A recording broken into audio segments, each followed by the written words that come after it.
ইকরা কিতাব আল্লাহ,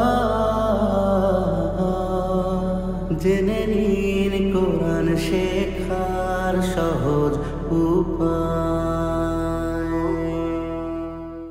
আসসালামু আলাইকুম রহমতুল্লাহি ওবারাকাতুহু।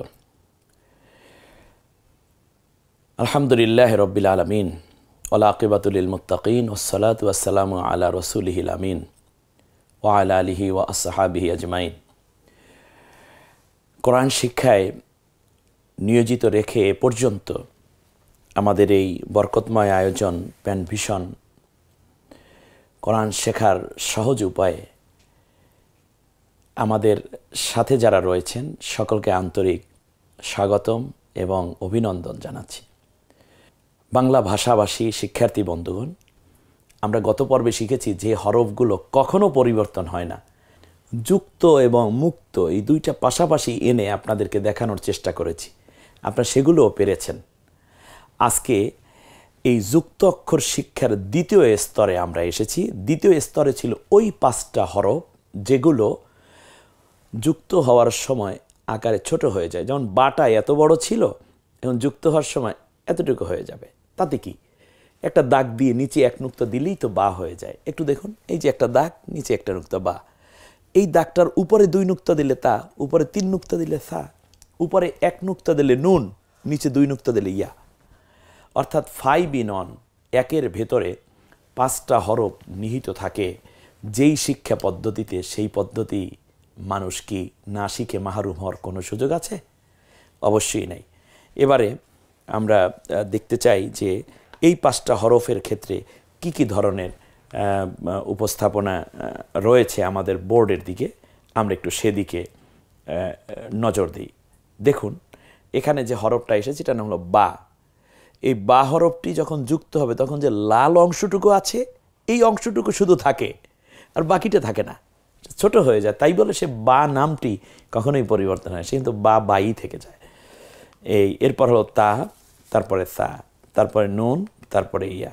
এই অংশগুলো থাকে, এই লাল অংশটুকু থাকবে, আর বাকি অংশটা পড়ে যাবে যুক্ত হওয়ার সময়।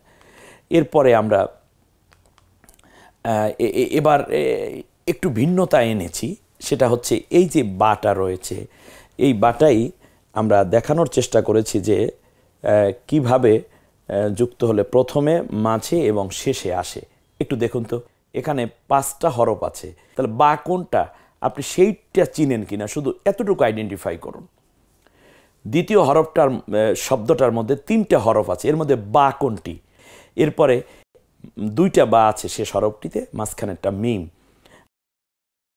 আমার মনে হয় যেহেতু যে হরফগুলো পরিবর্তন হয় না, ওই হরফগুলোর সাথে এই আকারে ছোট হয়ে যায়, ওই হরফগুলো আমি যোগ করেছি। ফলে আপনার 2টা পড়া এখানে আছে, আর পরের পর্বে আবার 3টা পড়া একত্রে পাবেন। এবারে আসুন তা। দেখুন তো এর মধ্যে তা কোনটি? নিঃসন্দেহে আপনি পাচ্ছেন। তা কোনটি? একটা দাগ দিয়ে উপরে 2 নুক্তা, বা তা। তারপরেরটা বা, তারপরটা ঝা, তারপরে তা মিম র, মিম তা জাল, ল বা তা। এরপরে সা। এর মধ্যে সা কোনটি? ওই যে আমরা যখন প্যাকেজ পড়েছিলাম, একটাই, তিনোটাই একই আকৃতির, ঠিক তেমনই দেখেছেন, তিনোটাই একই আকৃতি। যুক্ত হলেও ওরা একই রকম যুক্ত হয়, যুক্ত হওয়ার সময় ওদের আকৃতি একই রকম হয়ে যায়। এবার দেখুন, সা মিম র, মিম সা ত জাল, তা মিম ওয়াও নুন, সা মিম সা দাল। দেখুন আপনি চিনেন কিনা। এরপর হচ্ছে নুন। দেখুন আপনি নুনটা চিনেন কিনা। এখানে সব অক্ষর চেনারও দরকার নেই, আপনি শুধু নুনটা চিনেন কিনা। তারপরে ইয়া, ইয়া মিম নুন। এরপরে মিম হামজা, ইয়া র, মিম ইয়া, ঝাল, আলিফ নুন। এমনি করে করে বাকি সবগুলো। এতক্ষণ পর্যন্ত আপনি যা পড়লেন, আপনি কি আসলে বুঝতে পেরেছেন? সেজন্য এইবার আপনাকে আমি টেস্ট করছি অল্প কয়েকটা শব্দ দিয়ে। আপনি দেখুন তো পারেন কিনা। একটু বেশি শব্দ দেয়া আছে মূল বইয়ের মধ্যে, যাতে করে একটু বেশি ঝালাই করে নেওয়া যায়। এখানে অল্প কয়েকটা শব্দ, যেমন প্রথমটা কি ত, তারপরেরটা ইয়া, তারপরেরটা র। দেখুন উত্তর পর্বে আমরা ঠিক আছে কিনা, আপনি যা বলছেন সেভাবেই আছে কিনা। তাহলে তো আপনি সফল, আপনি যুক্ত অক্ষর শিখে ফেললেন। এরপরে মিম, বা, ইয়া, নুন। প্রথমে আমি আপনাদের জন্য স্ক্রিনে শব্দটা নিয়ে আসি, প্রথমে কিন্তু উত্তর দিচ্ছি না। আপনি দেখুন, দেখেন 3টা হরফ আছে এখানে, 3টা বর্ণ আছে এখানে, অলরেডি অক্ষর হয়ে গেছে যেহেতু যুক্ত আছে। এবার আপনি দেখেন তো এই 3টা চিনেন কিনা। ব্যাস, এই 3টা যদি আপনি চিনেন আপনি সফল। সা মিম র, কি চমৎকার, তাই না? আপনি এটা পারা মানে আগেরগুলো পেরে ফেলা, কারণ ওইটা মিলিয়ে এই শব্দগুলো তৈরি হয়েছে। নুন বা ইয়া, জোয়া বা তা। একটু দেখুন পারেন কিনা, একটু চেষ্টা করুন, বারবার চেষ্টা করুন। মিম জোয়া নুন বা, এখানে 4টা হরফ আছে, মাশাআল্লাহ। তা মিম নুন ইয়া, ওয়াও। দেখুন আপনি এগুলো বলছেন কিনা, প্রথমে এনে একটু দেখুন। এইবারে যেটা করতে হবে তা হচ্ছে নুক্তা দিয়ে আপনি কাঙ্ক্ষিত হরফ তৈরি করেন, এটা হবে যুক্তভাবে। এই পর্বটা খুবই মেধা দিয়ে করা দরকার। সেটা হচ্ছে প্রথম হরফটা হলো মিম, এটা আমরা দেখি তো মিমটা মিমের, পরেরটা বা বানাতে হবে, পরেরটা নুন বানাতে হবে। একটু দেখুন স্ক্রিনের দিকে চমৎকার করে, বাটা বানান তো। কোরআন ঠিক এভাবে লেখাই থাকবে বন্ধুগণ, সম্মানিত বোনেরা, এভাবে কোরআনটার হরফগুলো এভাবে লেখা আছে। আপনি এখন বানিয়ে দেখাচ্ছেন, আর ওটা বানানো শুধু পড়বেন। কঠিন কোনটা? এখন কাজটা অনেক কঠিন। এজন্য সেনাবাহিনীর প্রশিক্ষণ কেন্দ্রে লেখা থাকে কঠোর প্রশিক্ষণ, সহজ যুদ্ধ। এর মানে আপনি এখন যেটা করছেন এই কাজটা কঠিন, এটাই যদি পারেন, আর ওখানে তো অলরেডি তৈরি করা, আপনি শুধু তিলাওয়াত করে যাবেন, সেটা কত সহজ হবে, তাই না? এই বা বানান তো দেখি, এখানে বা বানাতে হলে এরকম করবেন। পরেরটা নুন বানাতে বলা হয়েছে, বলুন তো নুক্তটা কোন জায়গায় দিলে নুন হবে? নিঃসন্দেহে ইতিমধ্যে আপনি প্রস্তুতি নিয়েছেন এবং সেটা উপরে একটা নুন দিতে হবে। এমনি করে করে জাল বানাতে হবে, ঝা বানাতে হবে, এরও চিহ্ন দেয়া আছে সুন্দর করে। আপনি কোন জায়গায় নুক্তা দিলে যা হবে আপনি সুন্দর করে এটা বুঝে নিন।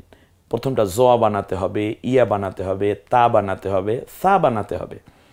এমনি করে করে হামজা আছে, তারপরে নুন বানাতে হবে, সা বানাতে হবে, লাল নরম আওয়াজে, সাটাও নরম আওয়াজে আপনার বানাতে হবে, শুধু নুক্তা দিতে হবে। এরপরে বা নুন তা ইয়া বানাতে হবে, পারা যাবে না? এই তো হচ্ছে, একটু দেখুন কি চমৎকার হচ্ছে, তাই না? হ্যাঁ, এই যে একের পর এক আপনি দেখে নিঃসন্দেহে আপনার ভালো লাগবে। হামজা, এখানটা হামজা দিতে হবে। হামজা কখনো টাচ করে না কোনো অক্ষরের সাথে, সেজন্য তাকে একেবারে ইন্ডিভিজুয়াল, দেখছেন সে একেবারে উপরে বসে আছে ঠান্ডা মাথায়। এরপরে হচ্ছে নুন, তারপরে হচ্ছে বা, বার সাথে আলিফ আছে। এখন এই পর্বটা হচ্ছে এই দৃশ্যটা হচ্ছে আরও মজার ব্যাপার। আপনি আগের পড়াগুলো মনে আছে কিনা আমি কি সেটা একবার জেনে নেব না? তার কারণ আগেরটা ভুলে যায়, বর্তমানটা মনে থাকে, আমার তো দুইটাই মনে রাখতে হবে। সেই জন্য আপনাকে কোনো রকম প্রেশার না দিয়ে আমি চাচ্ছি আপনি এই জায়গাটায় কাজ করেন। সেটা হচ্ছে একটু দেখুন এই আগে হরফগুলো কেমন ছিল সেটা আপনি এখন লিখবেন। বড় অক্ষরটা কেমন ছিল, মুক্ত অবস্থায় কেমন ছিল, এখানে যুক্ত দেয়া আছে। এটা যখন আপনি পড়বেন তখন মুখে অবশ্যই উচ্চারণ করবেন। প্রথমে হলো ত, তারপরটা হলো কি বলবেন? বা, চমৎকার। তারপরেরটা ইয়া, তারপরেরটা নুন, তারপরেরটা দাল। এই রকম ছিল মুক্ত অবস্থায়, আর এরকম হয়েছে যুক্ত অবস্থায়। অবশ্যই আপনার মনে আছে। এরপর হলো জোয়া হামজা ইয়া আলিফ। এই কাজগুলো একটু একটু করে করতে হয়। এরপরে অনেকগুলো উদাহরণ আমি কয়েকটা মাত্র উপস্থাপন করছি এখানে। মিম, পরেরটা ছিল তা, পরেরটা সা, তারপরেরটা কি? আলিফ। চমৎকার। এমনি করে করে আমরা সপ্তম পর্বে চলে আসছি এবারে, মানে সপ্তম ধাপে চলে আসছি এই পর্বের। যুক্ত হওয়ার তৃতীয় স্তর। এই তৃতীয় স্তর আমরা যদি দেখি তাহলে অধিক মনোযোগ দিয়ে এই 3টা অক্ষর আমরা একটু দেখব। যেমন দেখুন এখানে 3টা হরফ আছে, কি কি বলতে পারেন? প্রথমটা মিম, তারপরেরটা লাম, তারপরেরটা আলিফ। এখন আপনি এই 3টে বাংলা উচ্চারণ যে দেয়া আছে এই 3টার সাথে 3টা রেখা টেনে মিল করতে হবে।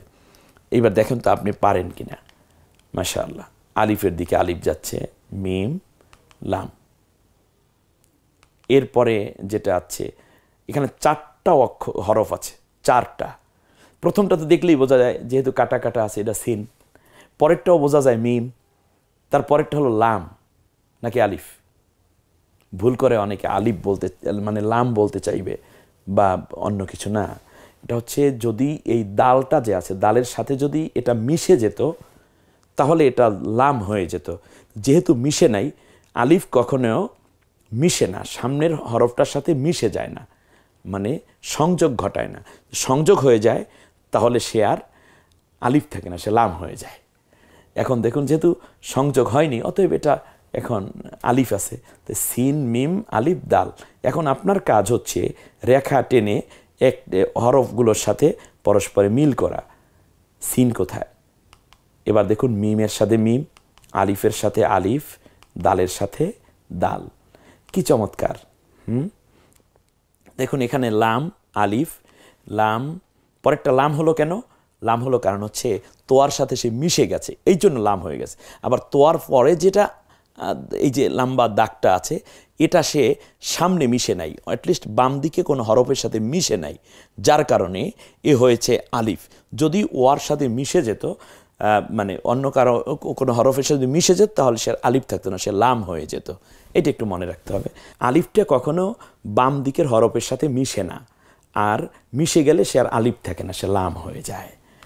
এই দেখুন আস্তে আস্তে মিলান সুন্দর করে। এই জন্যই মূলত এই পর্বটা আপনাদের উদ্দেশ্যে। এখানে আল্লাহু শব্দটি আছে, এখানে আলিফ আছে, লাম আছে, লাম আছে, গোল হা যেটা সেটা আছে, ওয়ার পরে যে হাটা।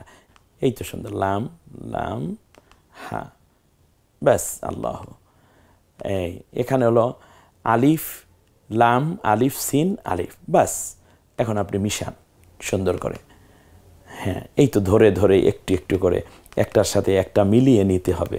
আমি ওই থিওরি যেটা দিয়েছি, লাম সামনে মিশে আলিফ সামনে মিশে না, ব্যাস। তাহলে প্রথমটা আলিফ এবং শেষেরটা আলিফ, মাঝখানে দুইটা লাম। এখানে মিম হা মিম দাল, নিঃসন্দেহে আপনারা বুঝতে পেরেছেন। তাহলে এই মুহাম্মদুর রাসূলুল্লাহ সাল্লাল্লাহু আলাইহি ওয়াসাল্লাম, এই নবীর নামটা এভাবে লেখে। সুবহানাল্লাহ।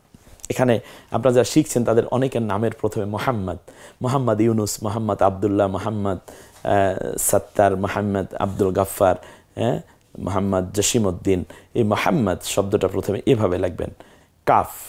কাপটা নিয়ে একটু কথা বলাই দরকার। কাপটা হচ্ছে এই, দেখুন আপনারা কাপের যে অক্ষরটা বলেছিলাম যে সাইডের যে এটা ব্যাসটা আছে এটা থাকে না, মাঝখানে এসটা শুধু থাকে, ওটাই বড় হয়ে যায়। একটু খেয়াল করে দেখুন, একটু দেখুন কি চমৎকার করে দেয়া আছে, ব্যাস এই অংশটুকু থাকে শুধু। কাপ শেখা খুবই সহজ। আর হাঁটা হচ্ছে এই হাঁটা, এখানে কয়েকটা ভঙ্গিতে আপনাদের সামনে দেখানো হয়েছে। হা প্রথমে আসলে এরকম, আর হাঁটা যখন শেষে আসে এরকম। হা লাম কাফ আইন র, এটা দেয়া আছে। আইনটা প্রথমে আসলে এরকম, আইন যখন মাঝখানে আসে তখন কালো মাথা হয়। একটা থিওরি আপনি আজকে জেনে নেন যে কালো মাথা অক্ষরের নাম আইন। আইন যখন মাঝখানে আসে, প্রথমে আসলে তো আইনের গলাটা আসবে, নিচের অংশ পড়ে যাবে, আর আইন শেষে যখন আসবে শব্দের তখন তো আইন পূর্ণটাই লেখা, কিন্তু মাঝখানে যদি আসে তখন একটা কালো মাথা ছাপায়, সেভাবে হয়। আমি এই কথাটার সাথে একমত ছিলাম না। আমি চেয়েছিলাম আইনটা গলাটা মাঝখানে রেখেই তো ছাপা হতে পারে, কিন্তু তামাম দুনিয়ায় এটা আইন কালো মাথা দিয়ে ছাপা হয়ে গেছে যেহেতু, এজন্য আমি আর এখানে কাজ করিনি। তবে কয়েকদিন আগে ইন্টারনেটে যে একটা কোরআন দেখলাম, সেখানে আইন মাঝখানে গলা রেখেই করেছে, কারণ আরবি অক্ষর কখনোই তার মাথার অংশ চেঞ্জ করে না, এটা একটা থিওরি ছিল। শুধু আইনের ক্ষেত্রে আমি একটু ব্যতিক্রম দেখে ওটা সারতে চেয়েছিলাম, তো আমার সারার চিন্তাটাই হয়তো অন্য এক ভাই এটা করে ফেলেছেন। তো আইন কালো মাথা আইন, উপরে এক নুক্তা দিলে গইন। একটু দেখুন এখানে আমরা আইন কাফ হামজা ইয়া নুন ইয়া একেবারে পাশে পাশে এনেছি যাতে আপনি কনফিউজড না হন। তাহলে আইন যখন হবে প্রথমে আসলে সে গলা থাকবে অতটুকু, কাপটা সবসময় বড় থাকে মাথাটা তার, এরপরে হামজাটা ওরকম, হা মাঝখানে আসলে এরকম, নুন ইয়া, হা লাম হা। আমরা বারবার চেষ্টা করেছি আগের পড়াগুলো আপনাদের সামনে উপস্থাপন করার জন্য। কোরআন শিক্ষার একটি চমৎকার জায়গায় অলরেডি আমরা পৌঁছে গেছি ইতিমধ্যে। এরপরে একক শিখবো, তারপর হারাকাত শিখে কোরআন তেলাওয়াত শুরু হয়ে যাবে। আল্লাহ সুবহানাহু ওয়া তাআলা আমাদেরকে কোরআনের সাথে থাকার তৌফিক দিন। আমরা সবাই যেন কোরআন সহি শুদ্ধ করে পড়ে নিজেকে আলোকিত করতে পারি, আমাদের আমলগুলোকে আলোড়িত করতে পারি, সে তৌফিক কামনা করছি মহান মালিকের কাছে। আল্লাহ আমাদের সকলকে কবুল করুন, আমিন। আসসালামু আলাইকুম ওয়া রাহমাতুল্লাহি ওয়া বারাকাতুহু।